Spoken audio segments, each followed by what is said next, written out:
Who doesn't want a gift? Right. That Period. Unspoken expectations only set you up for disappointment.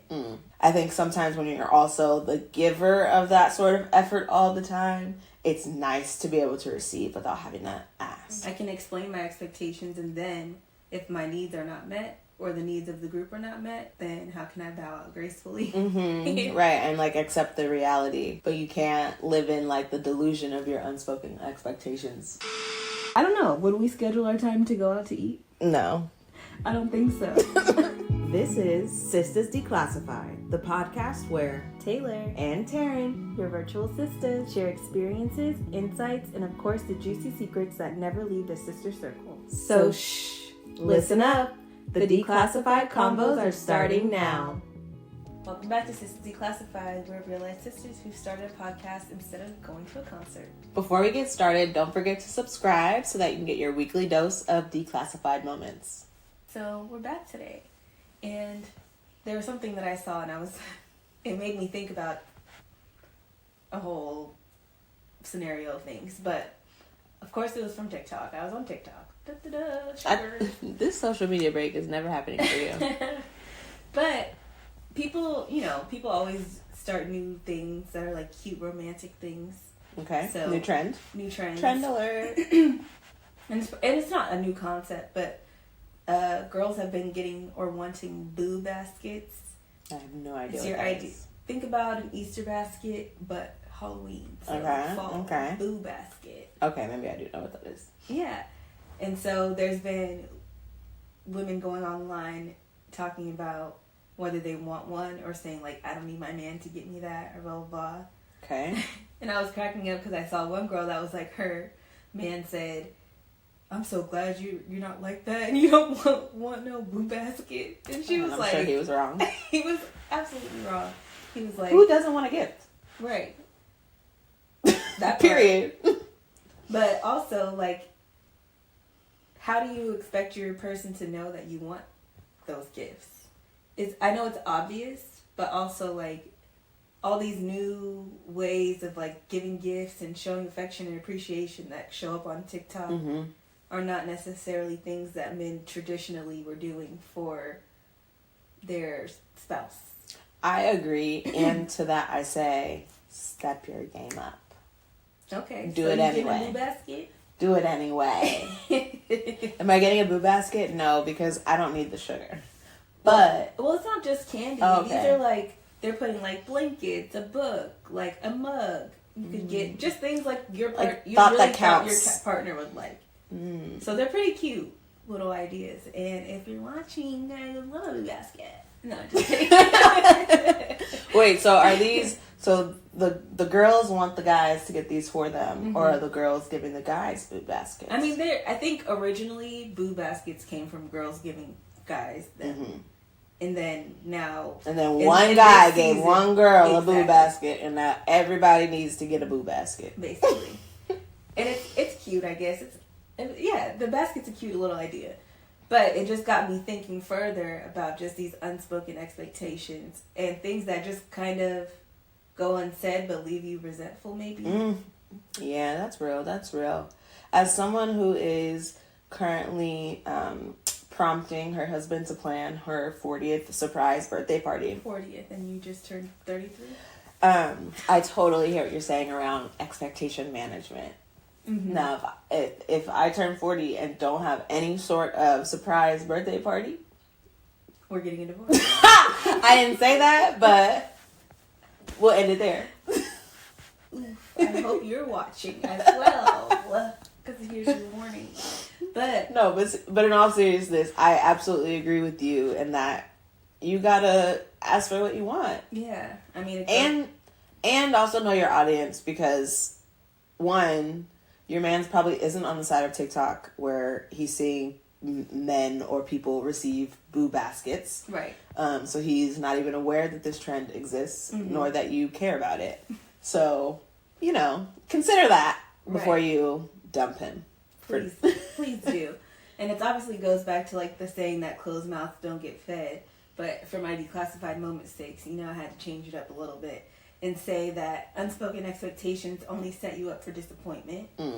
And yeah, I think in thinking about that, I started to reflect on where do I have unspoken expectations.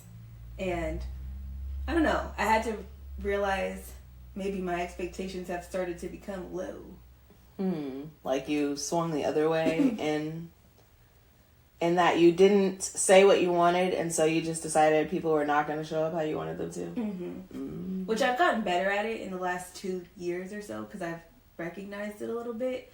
But I would say, yeah, that's where I was like, you know what, if you manage your expectations and you just don't really have any, you know, life's great. Except for it's not, because then you walk around thinking that people don't care about you or like can't meet your expectations. Which, that doesn't sound fun. Or I maybe, not like that, but I can meet all my own needs. Which is not fully true, right? Yeah, we've talked about that before, needing relationship, needing connection, socialization. But it's good to be firm and like content in yourself too. Definitely. And I think another thing I thought about was also feeling like what's understood doesn't need to be explained. And so you should just be doing these things. Like, I shouldn't have to communicate them for it to happen, which is super silly. Might I add. But it's not a mind reader. Not a mind reader at all. But I guess in thinking about how unexplained or expectations go unexplained, how do you feel like that shows up in your life? Does it? I know you said absolutely this birthday thing, but you made that clear. Yeah, I think it's definitely shown up lots of places, and I think it does for many people. An example that comes to mind really quickly is thinking about work, because I'm always thinking about work. When I first became a manager, I found out that the way that I talk to people doesn't work for everybody. And so a solution I came to, which I like still hold on to it. Communication is important, so I still had to work on like being able to talk to people face to face. But I decided that I'm not gonna talk to you. I'm gonna create a manual, and you read it, and that will tell you everything you need to know. And so I expected people to use it and to read it. And maybe I wasn't explicitly clear, like, before you come talk to me, make sure you check for that question you have in this big old book I took the time to make for you. And boy, without saying that explicitly, people will not use the resource. You can, what is it? You can lead a man to water, but you can't make him drink. But you can't make him drink. I learned that early on. And so I realized as a manager, part of me managing was managing the expectations of the group, but also managing my own expectations and what I should expect from people. And that ultimately my role is to meet people where they're at, to get them to the point I need them to be. Yeah. And so that was one example of where like managing expectations was, I guess, challenging, but it ended up being fruitful for me in terms of just learning how to better work with people. Definitely. I think another area for me that I thought about, or even for us, I could say, is just like in doing this podcast of having, like we've said to people, like, oh, we started a podcast, blah, blah, blah. But like, is there this underlying expectation that like they watch and they like and comment or subscribe or, comment on a video. Participate, show us you care that you're up there. And to be fair, everyone is not our target audience, because I've talked to Vashon about this, because he just subscribed the other day, and I was like, where you been? Right. And he was like, your podcast is not for me. It's not. And I was like, I hate when you're right. So we know that everybody who we know is not our target audience, but a lot of y'all are. So, hit the buttons. Yeah. No, but to your point, we didn't say, please subscribe. It's really important to us. Please subscribe. It would really mean a lot. Please subscribe. Here's what it does for us. Sometimes people need that direct ask and even a little why to get them motivated to meet your expectation. Right. It's just like this feeling of like, oh, you're my friend and you're my family, so I should have to do it. Like, to me, it would be automatic for you. And I think maybe that's also kind of how both of us operate a little bit. And like, if someone names something, we'll think a few steps ahead to go, what would they need, or how could I show up for them? I think that's kind of how we move as individuals. Yeah. And so I think sometimes when you're also the giver of that sort of effort all the time, it's nice to be able to receive without having to ask. Mm-hmm. Definitely. Which I haven't been like harping on it or thinking that heavily about it, because I don't necessarily, I would love for this to connect to new people. Sure. So I'm totally fine with where it's at, but it's just something that I thought about as like a unexplained thing that I have thought in my head, obviously, at one time or another. Your idea of yourself and whether you feel like you're worthy of like the things that you want. Yeah, and whether or not you're confident enough to tell people what you want. Because I think that's part of it too. Because some of it is, you know, fear of the side eyes, the judgment. You're starting a podcast with your sister. Like, what are you guys even going to talk about? Right. Which, you know, we've been figuring it out. You want a boo basket from TikTok? Lame. Right. Just because you saw somebody else get it? Which, like, I mean, temper it, right? You can't want everything you see somebody else get on the internet. But I think you can get a little thought that counts basket. And that's not a crazy thing to want someone to think of you. Right. And I think that's ultimately what a lot of these expectation conversations come down to, is like, were you thinking of me? Do you care about me? Because that makes me feel good. But I think also goes back to, do you make sure you do those things for yourself as well? Because I think when we're always looking outwards for people to do, and then having these high expectations but not necessarily having them for what you do for yourself, plays a big role in this area. I don't know. Yeah, I mean, I think about like friendship expectations as an example. Like, do you check in on your friends, and what does that look like? Sometimes I catch myself thinking, I haven't talked to so-and-so in a while. Dang, does that mean they hadn't thought about me? Probably not. Because at this point, most of the people who I like would consider my friend, I've known for quite a while. And so, like, it's not unusual for us to go many months without speaking. But when we see each other, it's like, I saw you yesterday. But it makes me feel guilty, like, dang, I haven't reached out to them, and they haven't reached out to me. And I wonder, it's like just awkward when you could just press call, send the text. But you expect, like, that they're busy or that they must be doing something better or not caring about you, when really it's probably not that. It's just you just haven't gotten there. Yeah. You start talking yourself into your own hurt feelings in a situation that you made up in your head. Right. So now let's get into some of the unspoken expectation areas that you guys might be experiencing, and we'll talk a little bit about how, like, maybe we might handle them. So let's start with family. So an example, in a family setting, you expect your siblings to help with planning a family event, but you never ask directly. When they don't pitch in, you feel overwhelmed and angry. Has anyone been there before? Have you been there before? She's like, all the time. No, kind of. No, not really, though.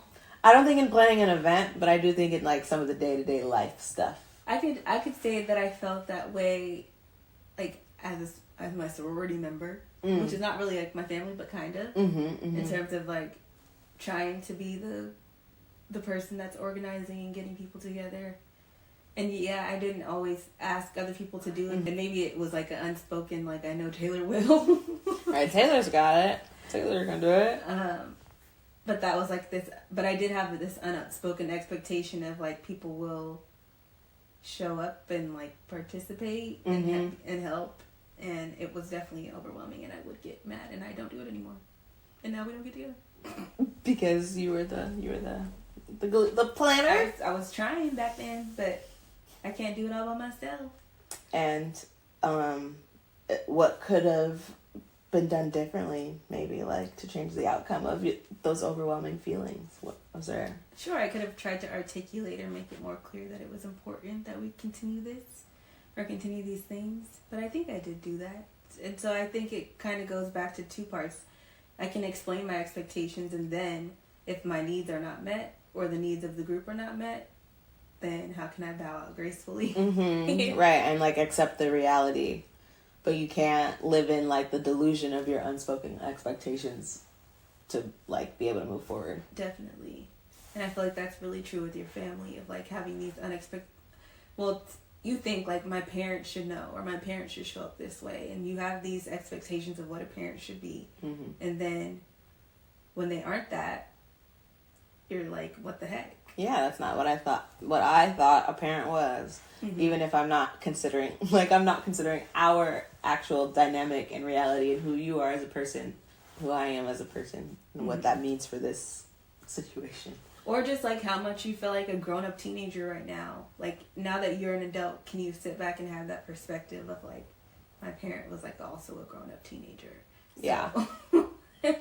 So how do I manage those unexplained expectations that I had, or maybe didn't even realize I had?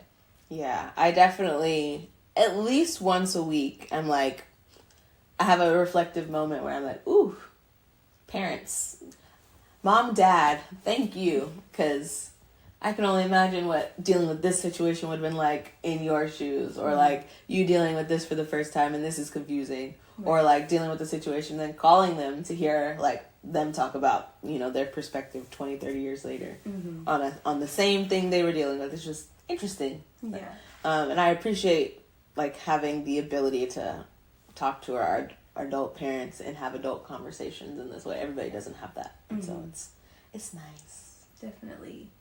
And I think the same thing is still true for like cousins and other people around you. You have these unexplained expectations of what a cousin should be doing, or how often you get together, or how often you talk, or yeah. And that's even true in how we started the podcast, and like thinking about what the expectations of sisterhood look like, what a sister's dynamic is supposed to look like, and ours is definitely different. Yeah. So it can all be unique. It just depends on what you want. And I think kind of leads to another like reason for this thing, but I don't think we talked about just like assuming versus communicating.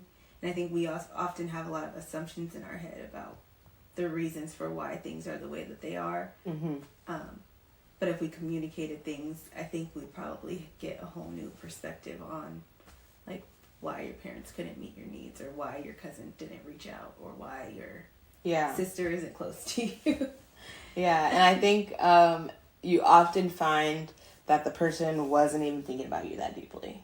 Or like... But that could also be hurtful. It can be. It depends on the situation. I think in a situation where you have invented all sorts of reasons as to why someone didn't come to something, for example, it could just be that they're tired, or that they had a really long... Like, it's sometimes not about you. And I think it's hard not to make it about yourself. I say from personal experience. Right. Like, why doesn't he think I'm special enough for me to get a boo basket? Yes, exactly. Or throw me my 40th party. Exactly. Especially, again, when you feel like you show up for people in a certain way and you don't get it reciprocated. But you can't get it reciprocated if you don't name it as a need. Because did these people name it as a need for all the things you showed up and did? Right, or did you just show do up it? And do it? And oftentimes, I'm just showing up and doing stuff, feeling like I'm helpful. I was talking to my therapist about this. She was like, did anybody ask you for their help? I'm like, sometimes. Right. But sometimes not. Right. That was the same thing with like the throwing or trying to get my like gathering kind of stuff. Is like nobody put out there like, hey, we'd love to do this. It's like, no, me is like, we need to do a outing. Right. And you can't be mad that you decided to do something for other people. Right. When they haven't, expressed excitement or the willingness to engage in it in the way that you feel like they should without you communicating it. Right. Or just whatever your vision was. Like, your vision is not everyone else's vision. And the perspective you come into a relationship is not the perspective someone else comes into it. Yeah. And sometimes it comes down to control. Your expectations are around what you want to be able to control in other people. And, like, at the end of the day, you can't control people. Well, maybe not even just control, but, like, a cultural narrative of, like, expectations in terms of, in each of these areas. Like, saying we were talking about family and what you should be doing in this role, or as your partner, what you should be doing in this role. So if people aren't meeting that idea, then you often feel resentful or uncared for, or I don't know what other things you might feel. Negative emotions. So before we wrap up today, we also just want to acknowledge that setting expectations with loved ones and friends and family is not easy. It can be challenging. So before we leave today, we want to make sure we leave you with some steps you might be able to take in order to get to that level of communication. So I think first and foremost, and I say this all the time, it starts with self-awareness. Like, it starts with you really understanding what it is that you want. Me personally, I'm someone who is easily swayed by things I see from other people. That looks nice, that looks fun, especially when they make it look easy. And then it turns out I don't actually want that thing. So I can't expect my husband to throw me a big birthday bash with 100 people when, one, I regularly don't want to be around that many people. The music's too loud. Like, they're too close to me. Like, when I also regularly communicate that I hate large crowds, I don't like loud music, and I don't want to be out late at night. Right? So I have to be really honest with myself about what it is that I want, which helps kind of then temper my expectations. Like, you actually want someone to just plan something nice for you. It doesn't have to be a party, right? Because thinking about who you are as a person, you don't want a surprise party. You want a surprise event, activity with 5 people or less. Right. So before you even think about, like, setting those expectations with folks, be sure about what you want. And I mean, yes, those things can change, and then you should communicate when those things change, but you can't be resentful or have attitude with somebody for a thing that you're not even sure about. I think it's what you want and why you want it, though. Because, again, going back to, do I only want this because I see everybody else doing it online, or even just hearing about it from a friend, or whatever the case may be? Because sometimes it's not online, or you read it in a book. Or it's what you think 30-year-olds should be doing right now. Like, wherever you're getting this external expectation from, make sure it's one you own. Right. And then once you do own it, that's where it's like, how do you gain the confidence to stand on that you want that? And if the person that you're seeking to provide that for you, because in this instance, we're not necessarily providing that for ourselves, if they can't do that, then you now know a boundary you maybe need to set with this relationship, or an area where you might need to grow, because maybe the person is receptive but can't provide. Yeah, and it's a space for you to manage your expectations, because you now are living in the reality of, this person is aware of my need, desire, expectation. And now I know whether or not they can meet it, or if they're working towards it. And then, so with that knowledge, how do I feel now? How do I expect now? Right. I had to, it's funny, but I had to, when I do this, or when I work on explaining my expectations, I have to then ask, I put a little note in my phone that says, are you being patient? Because sometimes my thoughts can be ahead of me. It's like, okay, we already had this conversation last week, and you can't actually change your behavior or do this thing in a week. So I have to then go to my little note, look at it, reflect for a second, like, nope, you're not. You're not being patient. Because how you communicated your expectation, but you have to give grace and understanding if the person or people are making clear efforts to improve. Oh, this just reminds me of an episode of Bleach I was watching yesterday. I don't know how many of y'all I know what that is. I know, I was getting there. I don't know how many of y'all are anime fans. It might just be me in the room. I mean, I like anime, but I don't know that. Bleach it came out in the 90s. It has 1,000,001 episodes, but I was just watching one yesterday, and one of the many main characters, Kisuke, was just talking about being angry, and somebody expected him to get angry because they insulted him, and he laughed and smiled and was just like, I woke up today and I decided I wouldn't be angry about anything unless it was like a direct threat to my life. So I'm not mad because I decided. It was like, mind blown. Yeah. It really comes down to like you deciding how you want to show up, and that includes how you manage your expectations in your relationships. Definitely. So if I can decide to show up and be patient because my expectations have been communicated, cool. Then you can be at peace because you've decided. Yes. But if everything goes unsaid, nothing's going to be improved. You're just going to be resentful and a little maybe sad. Yeah, probably feeling lonely too. All right. I think we're ready for our Sister Circle question for today. What do you think? Yes, let's go on and wrap it up. We want you to think about a recent situation where you felt let down. And really reflect, was it their fault or was it just a situation that we never communicated about? Maybe take some time to think about what it is that you really wanted from the situation, and if you feel comfortable, reach out and communicate with that person. Yeah, I think if you haven't caught on, our Sister Circle questions are a time for reflection, but also a time where you could use these as journal prompts or things to really think about how you show up in this world, because ultimately I think our goal is to gain more self-awareness. And yeah, so I just wanted to add a little anecdote about our Sister Circle. But anyways, we want to thank you guys for watching. Don't forget to like and subscribe, and we will see you next time. Bye.